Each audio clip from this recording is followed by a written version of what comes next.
안녕하십니까. 오늘 우리 3주차 접어들었는데요. 우리는 첫 주에 공휴일에서 쉬었기 때문에 아직 2주차 2강 오늘 시작하도록 하겠습니다. 오늘 여러분들하고 이 화장품 제조 공정론을 통해서 같이 이야기 나눌 내용은 지난 시간에 사실은 화장품에 대한 개론적인 이야기를 우리 이제 시작을 했어요. 화장품 전반에 대한 이야기를 같이 이제 시작을 했는데, 그런 전반적인 내용을 같이 이렇게 그 앞부분에서는 이제 하겠다고 말씀을 드렸기 때문에 오늘 그 얘기를 더 이어가도록 하겠습니다. 예. 자, 화장품이 도대체 왜 필요한 건지, 앞에서 뭐 화장품의 기능, 역할, 뭐 이런 부분에서 사실은 어느 정도 화장품을 어디에 쓰는지 그런 이야기를 갖다 이제 좀 했었는데요. 최근에 특히 90년대 넘어오면서 90년대, 2000년대에 들어오면서 우리나라의 소득 수준이 상당히 향상이 됐거든요. 그러면서 개발도상국, 즉 그 후진국 수준에 머물러 있었던 그런 것들이 80년, 90년 꾸준히 국민 소득 수준이 향상이 되고, 그리고 경제적인 풍요를 갖다가 어느 정도 이제 이루다 보니까는 어떤 거에 이제 관심을 가지게 되면 소위 이야기하는 먹고 사는 것에 대한 이제 관심에서 이제는 건강, 그리고 자기를 갖다 좀 더 돋보이게 하고 매력적으로 보이게 하려는 이제 그러한 이제 생각들을 갖다 갖게 되는 거죠. 그래서 건강과 아름다움에 대한 그런 이제 관심들을 갖다 이제 더 가지게 됐고요. 그런 차원에서 뭐 다른 표현으로는 웰빙 뭐 이렇게 이제 표현을 하죠. 바로 이러한 건강과 아름다움을 포함한 그러한 이제 목적으로 우리가 많이 찾는 것들이 결국은 이제 화장품인 것이죠. 그래서 건강, 위생, 미화를 목적으로 한 물질을 이제 자꾸 이제 찾게 되고 관심을 갖게 되는데, 바로 그런 것들이 이제 화장품에 대한 이제 관심인 것이고요.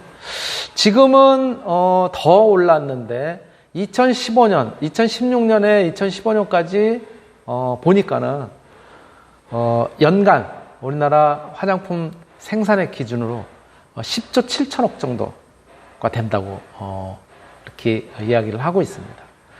지금 2021년이니까 2020년까지가 지금 대략 제가 얼마 전 자료를 보니까 한 13조에서 뭐 15조 이 사이에 들어가는 걸로 되어 있는데요.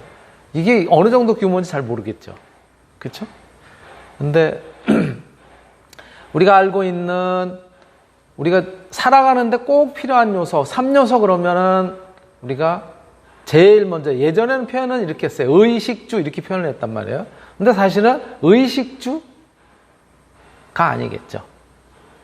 제일 먼저 필요한 것이 먹고 사는 일이니까 식, 그 다음이 의, 그리고 주가 되겠죠.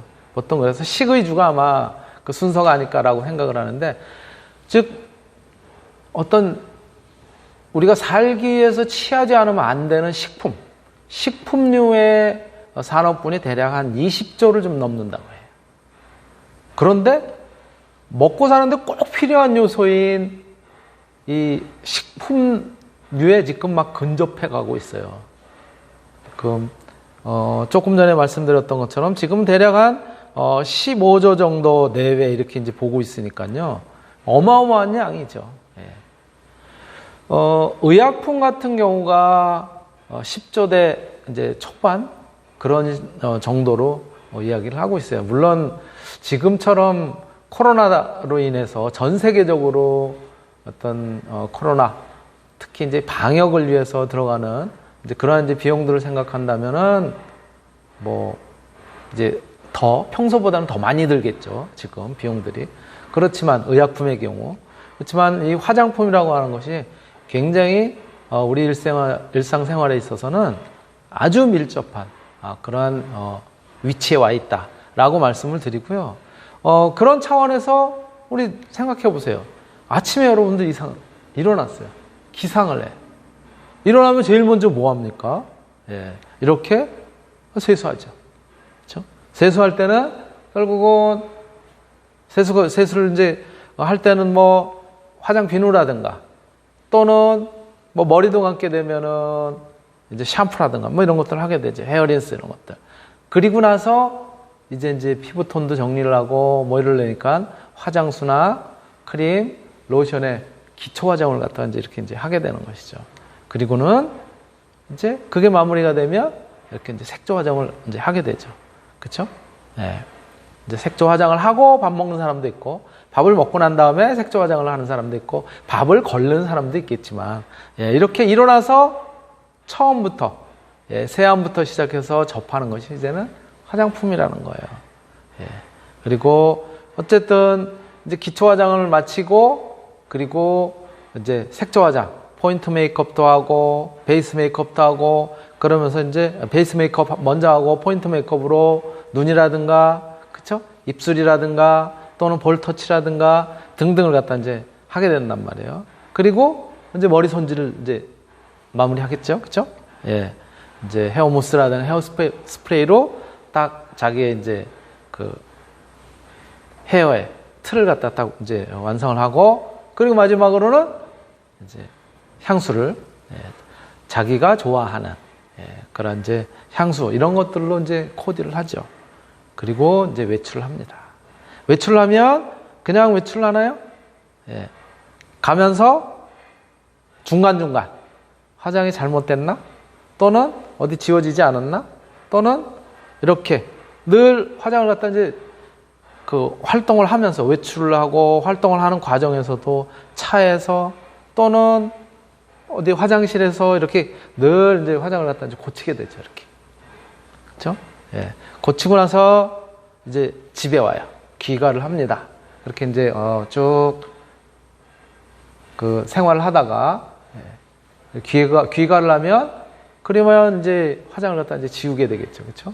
이렇게 이제 지우는데 클렌징 크림이 쓰인다라든가 또 그리고 나서 이제 식사를 하고 다시 이제 샤워를 하기도 하죠. 아니면 식사를 먼저 하고 화장 지우고 뭐 이렇게 하기도 하죠. 뭐 순서는 취향이니까 샤워하고 그리고 다 끝나면 또 어떻게 해요? 그냥 끝나는 것이 아니라 영양크림이라든가 그쵸? 또 화장수라든가 에센스라든가 이런 것들을 통해서 피부 관리를 또 하게 되죠. 그러면서 이제 잠자리에 들게 됩니다. 이렇게 하루 일과에 일어나면서부터 시작해가지고 하루 종일 이렇게 이제 화장품을 우리가 활용을 실질적으로 하고 있는 것이죠. 이렇게 우리가 생활하면서 이제는 뗄래야 뗄 수 없는 그런 아주 밀접한 그런 이제 생활용품으로 자리 잡은 것이 바로 화장품이라는 것이죠. 자, 그렇다면 이 화장품은 어떻게 정의가 되어 있느냐?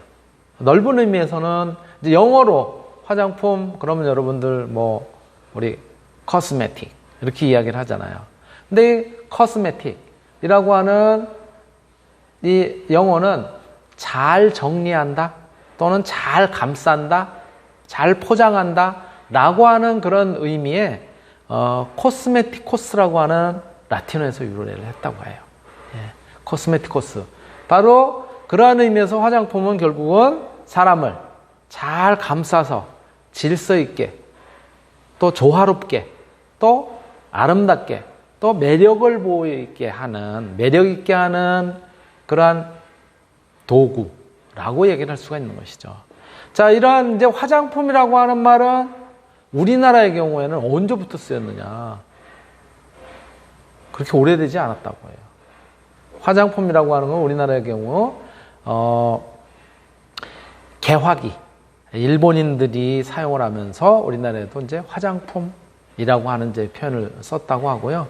그 전에는 화장을 한다라든가 또 화장품이라든가 이런 것들은 없고 우리나라 이제 역사적으로 보면 우리 조상들의 경우에도 화장을 사실은 이제 했었던 걸로 그렇게 이제 미루어 볼 수가 있는데요. 예를 들자면 여기 밑에 그림이 있지만 이거 무용총이에요. 고구려 무용총 또는 쌍용총 이런 데 보면은 채색화로 사람의 모습이라든가 사람의 모습의 경우에도 이렇게 춤을 추는데 볼이라든가 입술이라든가 이런 데를 보면은 칼라가 되어 있다는 거예요. 색깔로. 그랬다는 것은 그 당시에 이미 자기를 갖다가 돋보이게 하고 내보이게 아름답게 내보이도록 그렇게 하기 위해서 뭔가 치장을 했다는 거죠. 그래서 그런 것들을 이제 고구려 벽화 등에서도 관찰할 수가 있고, 우리말로는 화장을 한다라든가 화장 이런 표현이 장식을 한다, 또는 단장이라는 표현 여러분들 많이 아마 들어봤을 거예요. 오늘 꽃단장하고 나왔네. 예, 물론 이제 얼굴에 해당되는 그런 것들만 꾸미는 것이 아니라 뭐 머리라든가 또는 의복이라든가 이 전체적으로 이렇게 이제 어울리게 하도록 그렇게 하는 것을 이제 단장이라고 하는 표현을 주로 쓰긴 했지만, 그럼에도 불구하고 화장을 하는 것 자체도 단장이라는 표현을 썼다고 합니다. 또는 다른 형태의 약용이라고 하는 표현도 썼다고 합니다. 이게 이제 우리가 이야기하는 이제 화장 또는 화장품에 대한 그런 이제 이야기이고요. 앞에 우리가 이제 그 개론 시간 첫 시간에 강의 소개할 때도 이 화장품이라는 것이 우리나라에서는 화장품 법에 의해서 정의가 되어 있다라고 말씀을 드렸고요. 인체를 청결, 미화하여 매력을 더하고 용모를 밝게 변화시키거나, 또는 피부나 모발의 건강을 유지하거나 또는 증진하기 위해서 인체에 바르기도 하고 뿌리기도 하고 문지르기도 하고 이러한 이제 방법으로 사용되는 거라고 이렇게 정의가 되어 있고요. 그렇지만 이제 의약품하고 구분을 하기 위해서 인체에 대한 작용이 경미한 것이라는 것은 알러지라든가 부작용이 있어서는 안 된다는 거예요. 약간의 변화라든가 이런 느낌의 변화 이런 것들이 있는 것까지는 허용을 하는데, 부작용이나 알러지라든가 이런 것들이 있어서는 안 된다는 거죠. 예. 그리고 또 이 화장품과 더불어서 화장품 법에는 기능성 화장품이라는 것이 있죠. 그래서 과거 2007년 이전에는 미백, 주름 개선, 자외선 차단, 혹은 곱게 태워주는 이런 것을 갖다가 이렇게 기능성 화장품이라고 했는데, 지난번에도 잠깐 말씀드렸지만은 2006년에 입법료가 되고 2007년부터 시행이 되고 있는 기능성 화장품은 추가가 됐다는 거예요. 이렇게 어떤 유형이 모발의 색상 변화, 즉 연모나 혹은 탈색 탈염제 같은 거 탈색시키는 거죠. 그 다음에 두 번째가 채모를 갖다 제거하는, 우리 뭐 팔에 나 있는 또는 뭐 겨드랑이라든가 또 발이라든가 이런 데 나 있는 채모를 갖다 제거하는 제모제의 경우도 이제는 기능성 화장품으로 넘어왔다는 거 여러분들 잘 알고 있는 사실이죠. 그리고 세 번째가 탈모 증상을 갖다가 완화하는 데 도움 줘. 즉 머리가 빠지는 거를 갖다가 좀 빠지지 않도록 이렇게 완화하는 데 도움을 주는 이런 걸로 기능성 화장품이라고 얘기를 하고요.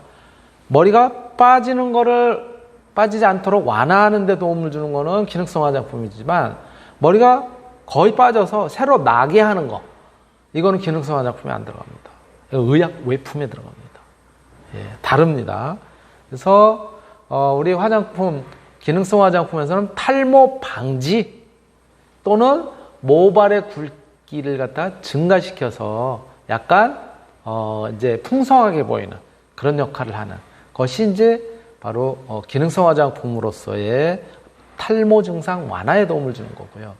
그리고 그 밑에가 네 번째가 조금 뒤에 나오겠지만은 요거는 아토피로 인한 피부 건조를 갖다 개선한다라고 처음엔 썼었어요. 근데 아토피라는 것 자체가 의학적으로 쓰이는 질병과 관련된 그런 이제 그 표현이기 때문에 요거는 화장품에서 다룰 수 있는 부분이 아니다라고 하는 그런 이제 문제 제기를 갖다가 실제 의료계에서 해가지고 지금은 바꿨어요. 이렇게 네 번째, 피부의 장벽 기능을 회복해서 무엇을 가려움증.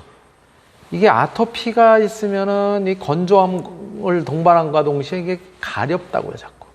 그래서 피부의 장벽 기능을 갖다 회복하도록 해서 가려움증을 갖다 개선하는 데 도움을 주는 이런 것들을 갖다가 우리가 기능성 화장품, 과거에는 아토피라는 표현을 썼지만 지금은 아토피라는 표현을 쓰면 무조건 X입니다. 그리고 다섯 번째가 여드름성 피부의 완화에 도움을 주는. 근데 이것도 씻어내는 제품이 이제 하나는 걸로 그렇게 되어 있습니다. 발라서 계속 유지하는 것도 이것도 의약 외품 이렇게 들어가 있습니다. 그래서 여드름성 피부 완화에 도움을 주는 거. 그 다음에 여섯 번째가 튼살로 인해서 나타나는 붉은 선 이런 것들을 갖다 엷게 하는데 도움을 주는 이런 것들이 전부 2017년 8월에 추가가 됐고요. 그리고 2020년 8월에는 뭐가 4번에 있는 피부 장벽 기능을 회복해서 가려움 등의 개선에 도움을 주는 이거는 기존의 아토피라는 표현을 바꿨다라고 이렇게 이제 말씀을 드릴 수 있고요. 바로 이렇게 화장품이 우리랑 굉장히 밀접한 그런 생활을 하는 과정에서 이제 쓰는 건데 이 화장품 중에서 특히 조금 전에 말씀드렸었던 기능성 화장품과 관련된 것은 우리나라에만 그런 유형이 있는 것은 아니고요. 미국이라든가 일본에도 그런 유형이 있어요. 어떤 유효성을 위주로 또 기능을 위주로 그렇게 이제 따로 분류를 하고 있는데 우리나라의 경우는 조금 아까 말씀드렸던 것처럼 미백, 주름 개선, 자외선 차단 거기에 이제 추가된 게 연모나 탈색 타령, 제모, 탈모 방지나 굵기 증가 그 다음에 피부 장벽 회복을 통해서 가려움 개선 그리고 여드름 개선, 튼살이나 피부 갈라짐 개선 이러한 형태가 지금 우리나라에서는 기능성 화장품으로 화장품 법에 명시가 되어 있는데 미국의 경우에는 우리나라에서 기능성 화장품처럼 정의가 되어 있는 게 이제 인체 구조 기능에 다른 영향을 끼치는 화장품. 인체 구조 기능에 영향을 끼쳐서 뭔가 도움을 주거나 이렇게 이제 하는 화장품. 또는 질병을 치료하거나 또는 예방하기 위한 화장품. 화장품인데 질병을 치료하는 데 좀 도움을 주거나 또는 예방을 하는 데 도움을 주는 그런 화장품은 요거는 미국에서 기능성 화장품처럼 이야기를 하고 있고요. 다만 OTC 제품이라고 얘기를 합니다. OTC drug. drug라는 것이 반드시 약을 갖다 이제 의미하는 건 아니에요. 그러니까 이제 처방전 우리나라도 이제 약국에 가서 그냥 살 수 있는 약이 있고 예를 들자면 해열제라든가 또는 소화제라든가 이런 것들은 뭐 주세요 하면 주잖아요. 처방전이 없어도. 그쵸? 또는 진통제 같은 경우 이런 거. 똑같이 미국의 경우도 OTC라고 얘기를 합니다. Over the counter예요. 즉 처방전이 없이 카운터에서 그냥 이렇게 그냥 넘겨주는. 뭐 주세요 하면 넘겨줄 수 있는. 그러나 파는 거는 어떤 슈퍼라든가 이런 데서 파는 것이 아니라 약국이라든가 처방전 없이 살 수 있는 그런 제품을 갖다 의미하는 거고요. Over the counter. 카운터에 이렇게 넘어서 건네주는 주문을 하면 건네주는 약품은 아니지만 우리나라로 치면 의약외품 정도 수준이라고 보시면 될 거예요.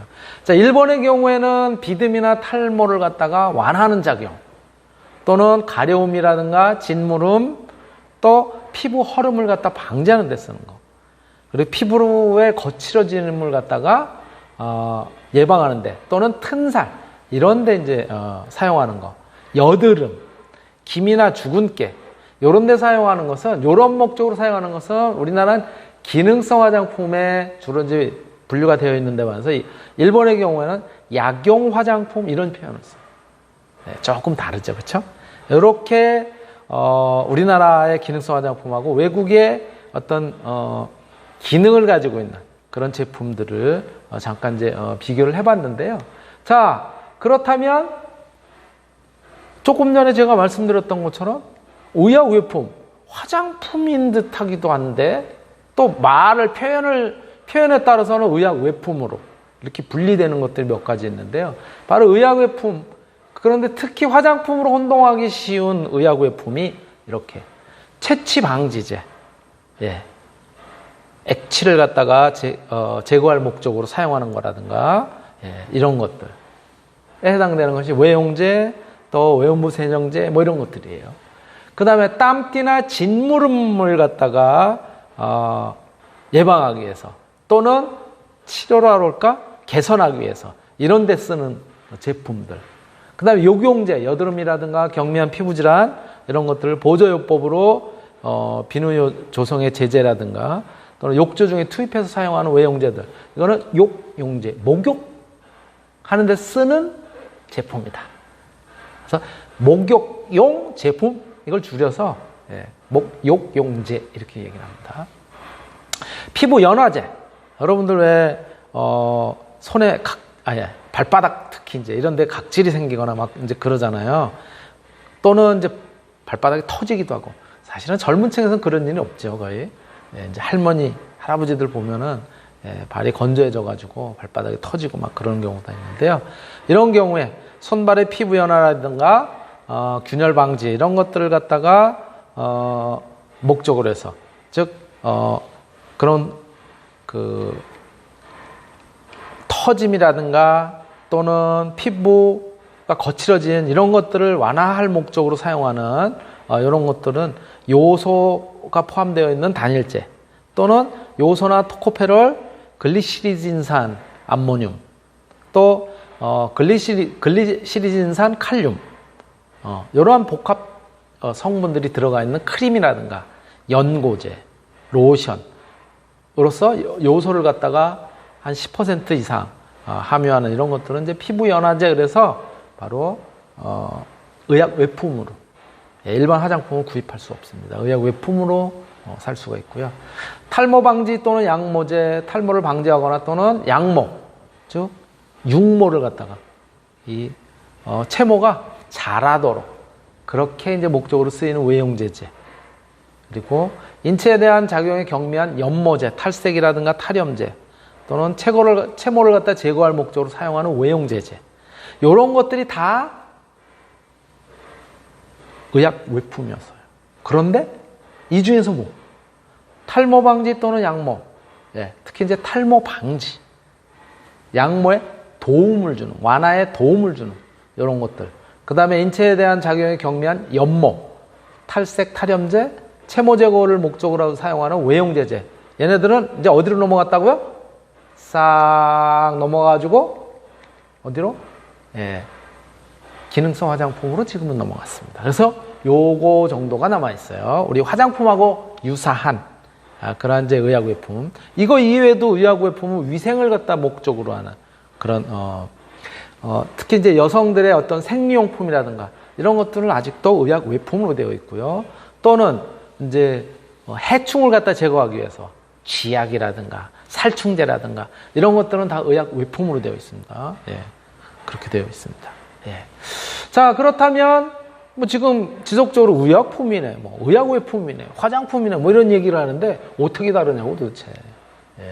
그래서 화장품, 의약외품, 의약품을 갖다가 굳이 구분을 해본다면 이렇게 되어 있습니다. 화장품의 경우에는 정상인이 사용하면서 청결 미화가 목적이고 장시간이면서 지속적으로 쓴단 말이에요. 전신을 쓰고. 그래서 부작용이 없어야, 아주 경미하거나 없어야 되는 거예요. 의약외품의 경우 정상인이 써요. 위생 미화가 목적입니다. 장기간 또는 단속적으로 필요할 때만 쓴다. 그렇죠? 우리 생리용품 같은 경우도 필요할 때만 쓰잖아요. 또 어떤 목적이 있을 때만 쓰는 것들. 그리고 사용 범위도 특정 부위예요. 땀띠가 난다? 그럼 땀띠 나는 쪽에만 쓴다라든가 이렇잖아요. 그래도 부작용은 없어야 돼요. 근데 의약품의 경우에는 누가? 환자가.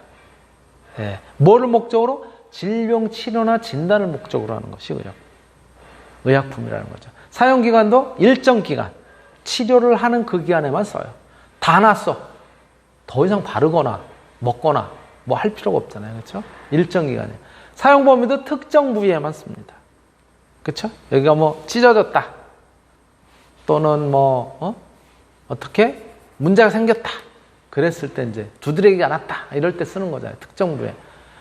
그래서 치료가 목적이기 때문에 얘는 부작용이 어느 정도 있을 수 있다.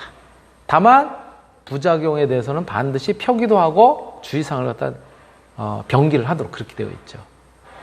그래서 이런 부작용들이 생기면 사용을 중지하고 이렇게 돼 있는 것이 바로 이제 의약품, 그 다음에 의약외품, 화장품이죠. 자, 의약외품의 경우도 해외에서 어떻게 다르냐? 구중 청량제, 미국이나 EU에서는 다 이거 화장품에 들어가요. 우리나라는 어디? 네, 조금 전에 썼던 의약외품에 들어갑니다. 치약은 처음에는 화장품으로 분류를 하려고 했어요. 그런데 여전히 남아 있습니다. 우리나라의 경우는. 미국이나 EU 다 화장품이에요. 체취방지제, 데오도런트나 여성 청결제 이런 것들 마찬가지 미국, EU 다 화장품으로 되어 있습니다. 다만 제한제, 즉 땀을 억제하는 이 경우에는 미국의 경우 OTC는 뭐라고요? 처방전이 없이 살 수 있는 그러한 이제 슈퍼에서도 특정 어떤 매대를 갖다 따로 마련해서 그런 데서 팔기도 하죠. 그 다음에 요경제, 이것도 미국이나 EU에는 다 화장품으로 되어 있어요. 피부 연화제 다 화장품, 연모제, 제모제 다 화장품 이렇게 되어 있습니다. 우리나라도 요거는 화장품이다. 밑에 뭘로 넘어왔다? 기능성 화장품으로 넘어왔다. 이런 차이가 좀 있는 거로 이제 보시면 되고요. 자, 그래서 의약외품은 조금 전에 말씀드렸던 것처럼 주로 화장품하고 유사한 것들이 여기 들어가요. 2호에. 1호는 생리와 관련된 위생과 관련된 그런 이제 제품들이고 2호가 어떤 뭐 먹는 거라든가 또는 바르는 거라든가 이런 것들하고 관련이 되는 것들이에요. 그러다 보니까 여기에 우리 화장품하고 비슷한 것들이 과거에 있었죠. 뭐가? 탈모 방지, 양모, 그쵸? 연모제 이런 것들, 그쵸? 이런 것들이 이제 그랬었어요. 그리고 우리 문제가 많았었던 말이 많았던 가습기 살균제가 여기 들어갑니다. 그 3호가 뭐냐면 말씀드렸던 것처럼 해충이라든가 쥐라든가 이런 것들을 갖다가 제거하기 위해서 없애기 위해서 사용하는 이런 것들이 이제 3호 여기 이제 들어갔던 것들이죠. 그래서 이렇게 의약외품은 이런 식으로 구분이 되어 있다. 그런데 그 중에 일부가 어디로 넘어왔다? 이제 다 그래서 기능성 화장품이 아까 말씀드렸던 것처럼 2016년에 입법료가 되어가지고 2017년 8월부터 시행이 되고 있습니다. 그게 기존의 기능성 화장품, 미백, 주름 개선, 자외선 차단, 세정에서 의약 외품에서 화장품으로 전환된 것이 아까 말씀드렸었던 연모 탈염 탈색제, 그 다음에 제모 탈모 방지, 제모 탈모 방지 모발 굵기 증가. 대략 종류로 치면 한 5종 정도 되고요. 구분을 굳이 한다면 연모 탈염 탈색, 그쵸? 저걸 머리 색깔을 갖다 변화시키는 거니까. 그 다음에 제모, 그리고 탈모 방지 모발 굵기 증가. 이렇게 3개의 그룹으로 구분할 수 있는 것이 의약외품에 아까 조금 전에 보신 것처럼 의약품에서 화장품으로 넘어왔다. 그 이외에 신설에서 추가한 3종이 이제 피부에 보습을 주는 등 아토피성 피부의 건조함 등을 갖다 개선한다. 이 표현은 이제 쓰지 않는다. 언제부터? 2020년부터, 작년부터 못 쓰도록 되어 있어요. 그래서 손상된 피부 장벽을 회복함으로써 가려움 등의 개선에 도움을 주는 것으로 쓰도록 되어 있습니다. 이제 여드름성 피부로 인한 각질과 건조함 등을 갖다 방지하는 거. 그리고 3번째가 손상된 피부를 보호해서 튼살이라든가 피부 갈라짐이라든가 이런 것들을 개선하는 것이 기능성 화장품으로 넘어왔다라고 하는 부분을 말씀을 드렸고요. 우리나라에서 화장품은 그러면 어떻게 분류를 하고 또 그러한 유형들로는 무엇이 있느냐. 이것도 사실은 2000년대 넘어와서 바뀐 거예요. 조금 바뀌었습니다. 기존에는 어린이용 뭐 이런 식으로 표현이 되어 있었어요. 이것이 이제 영유아용 이렇게 되어 있습니다. 그래서 3세 이하 아이들 이제 써도 되는 것들이에요. 영유아용. 그리고 목욕용 제품이 있고 인체 세정용이 있고 눈 화장용, 방향용, 그 다음에 두발 염색용, 색조 화장용. 또 두발 염색용하고요. 두발용하고 달라요. 두발 염색용은 그야말로 색깔을 갖다가 바꾸는 즉 염색하는 데 쓰는 거고요. 두발용은 이제 뭐 샴푸라든가 린스라든가 이런 것처럼 때를 갖다가 벗기는 세정용으로 쓰이는 것들이에요. 또는 세정용 이후에도 어떤 머리를 세팅하는 데 쓰는 것들이고요. 손발톱용, 면도용, 기초 화장품, 채취 방지, 채모 제거 이런 게 우리 화장품 유형으로 지금 분리가 되어 있습니다. 예, 그렇게 기억을 해두시면 될 것 같고요. 시간이 금방금방 잘 지나가네요. 예, 1교시는 이걸로 마치도록 하겠습니다. 이제 2-2강 마치겠습니다.